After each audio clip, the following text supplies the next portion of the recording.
Hey, Sean McElroy here, back with another one of our Autoline exclusives. And joining me today is Eric Tritko. He's the Director of Content and Social Media for a company called Interactive Marketing and Consulting Services, better known to some as IMAX. Eric, thank you for joining me today. I really appreciate it. Sean, thanks for having me. I appreciate it. Can you give me a little bit of an idea of what your company does? Sure. We are a full service digital marketing firm targeting and working with car dealers. So we do everything from SEO and SEM, pay per click, social postings, unique content that dealers can use for marketing and on their websites. So I can only imagine that during these times right now, dealers are just getting hit hard. So what are some of the things that dealers are facing right now, and maybe some of the messaging that you are trying to help them get out? Sure. Obviously, the thing that dealers are struggling with the most is traffic. Um, Obviously, there is really no showroom traffic because pretty much every state has said that no consumers can come into the showroom. In fact, a lot of times the door has to be locked. There can be some states that is the one thing that's pretty interesting is working with clients all over the country. Is every state has a little bit different twist on it, although pretty much everyone's based off the CDC guidelines.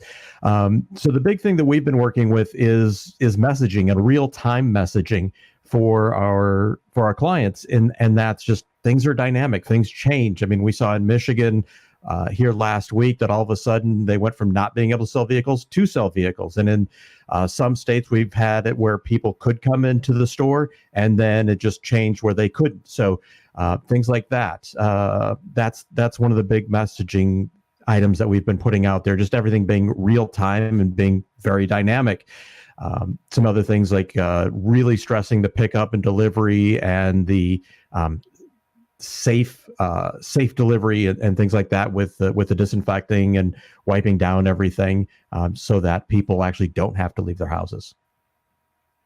So you talked a little bit about how there are some differences in some states. Can you give us some examples of maybe like the little things that might be different between states? And is any of that causing any sort of confusion for dealerships as well? Yes, there is confusion, not only from the dealership standpoint, but from the consumer standpoint too. Working with different dealers in different states. Again, it changing day to day, and even some of the nuances of what can and can't be done. So, for example, we have two Lexus dealers in Nevada in the Las Vegas metro area, and it went from no one could come in to people could come in to they could only come in for very specific special things, and then it was literally one at a time. But really, they don't want anyone to come in, and then that's for the sales side of it. Now, for service, it's a little more it's different even on the service side where people actually can come in, and you have to do with the social distancing and set up guidelines within the stores of how close people can be together from a consumer standpoint or the customer standpoint. So some dealerships in their service department have had to put dots and lines and things like that in their service area to make sure that people are staying apart, because if someone from from an agency comes in and sees them closer than that, they could be shut down immediately. So what do dealerships need to do to get that sort of message out there that they are staying clean and things like that?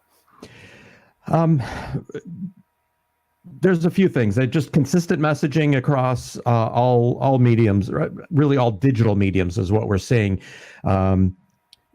We've seen a really good take in Facebook pages and on YouTube pages with dealership principals or people within the dealership showing the process of what they're doing, from the deep cleaning of the store itself to people in the stores wearing masks and gloves, the process of going through and wiping down and disinfecting vehicles as they come in and as they leave, and all the plastics that are put on, over the seats, the headrests, paper on the floors. And just that whole process, that's been a big thing that we've seen messaging that's worked well. The other one is dealer principals, whether it's the owner, general sales manager, things like that. Them putting out videos on a semi-regular basis on all the different social media platforms, and then also on the store's website as well, explaining just in 60, 90, 120 seconds what's the current update, what are things like, what can customers do and not do, and how can they help them out, especially. And again, the biggest thing we've seen from not only our clients, but just from the industry itself, is that dealers who will pick up and deliver for sales, service, for test drives, they are seeing traffic. They're seeing traffic. They're selling vehicles. Dealers who are not doing that and not putting out the messaging, they're just sitting idly by. And we've heard lots of examples of that. Fortunately for us, our dealers tend to be forward thinking, and they've taken our advice, and most of them were really progressive with it on their own, to the point even of a Mercedes dealer that we have as a client in Oregon is offering to take their elderly customers to their doctor's appointments, to the pharmacy, and even to the grocery store. So wow, it really seems like just really interacting with the customer is a big part of what they need to be doing. And just, it sounds like a lot of them are just going above and beyond that. I know, dealers are always considered a big part of any sort of community. Mm-hmm. I'm wondering about the service side of the business. I think you mentioned a little bit of what the service centers can do. Can you go through that a little bit more, maybe? Some of the things that they can do to keep cars clean and get that message to the customer. Sure. From the dealership standpoint, service is really paying the bills right now. Not that it doesn't really in the normal day-to-day operations, but right. A successful service operation right now is critical to keeping the lights on and keeping people employed. But as soon as when someone goes to pick up the car, they are masked, they are gloved. When they get to the store, maybe when they pick it up, or at least when they get to the store, they wipe it down and disinfect it. There are some CDC guidelines of what is required with antiseptics and that cleaning supplies. The car has whatever service it actually does need or is required at that point in time. And then again, when it's done, they go through and do that whole disinfectant and cleaning again, as they did when they picked it up. And before it leaves the store, they put plastic on the seats and on the headrests. Again, line all the floors with paper and make sure that any kind of center consoles, if they're not covered when they drop up, they usually leave the keys in the car so that they don't have to meet with the customer, and then they just wipe it down one last time before they leave. These are the things that these are the extraordinary steps that they're taking. Yeah.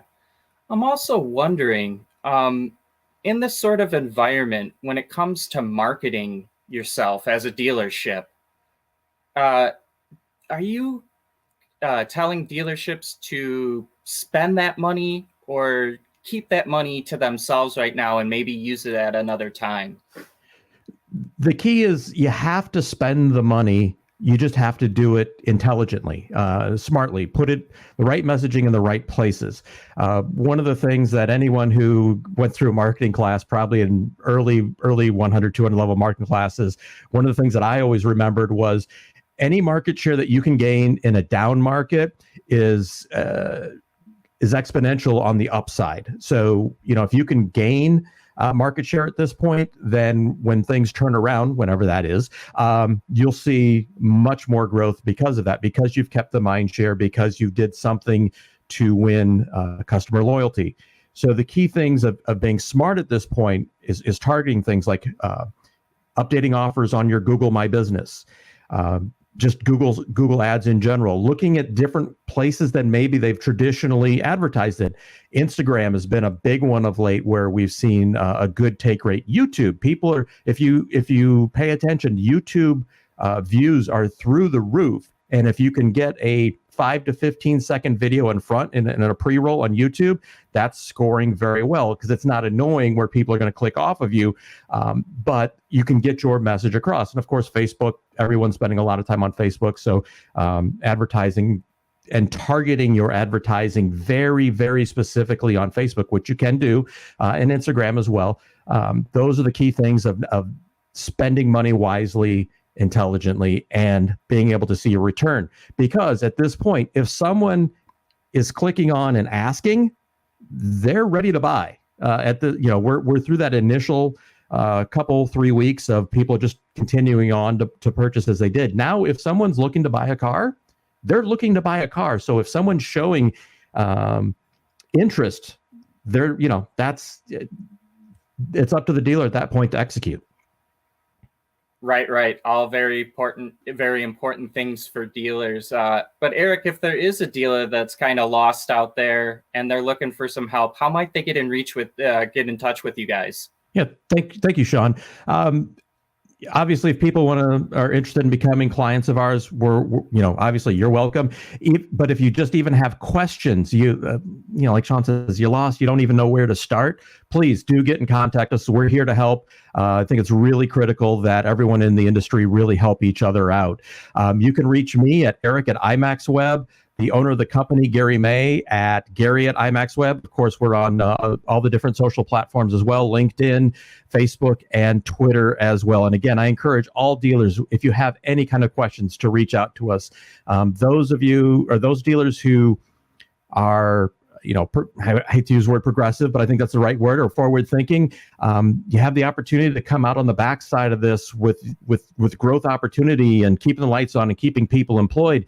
And those who are just going to continue to do business the way they've always done, not sure what the world looks like for you on the other side. And I don't mean that to be a Debbie Downer, but I think it's really true that those dealers who are willing to be dynamic and change with the times are the ones who have the greatest opportunity going forward. Yep. Very important message. And these Autoline exclusives are our chance to still bring you an in-depth look at the industry. And we just want to thank you for continuing to watch them. If you're enjoying them, we've got a whole playlist for them. We'll toss a link somewhere up on the top of the screen for you guys. But Eric, I want to thank you for your time today. Sean, thanks for having me. I greatly appreciate it.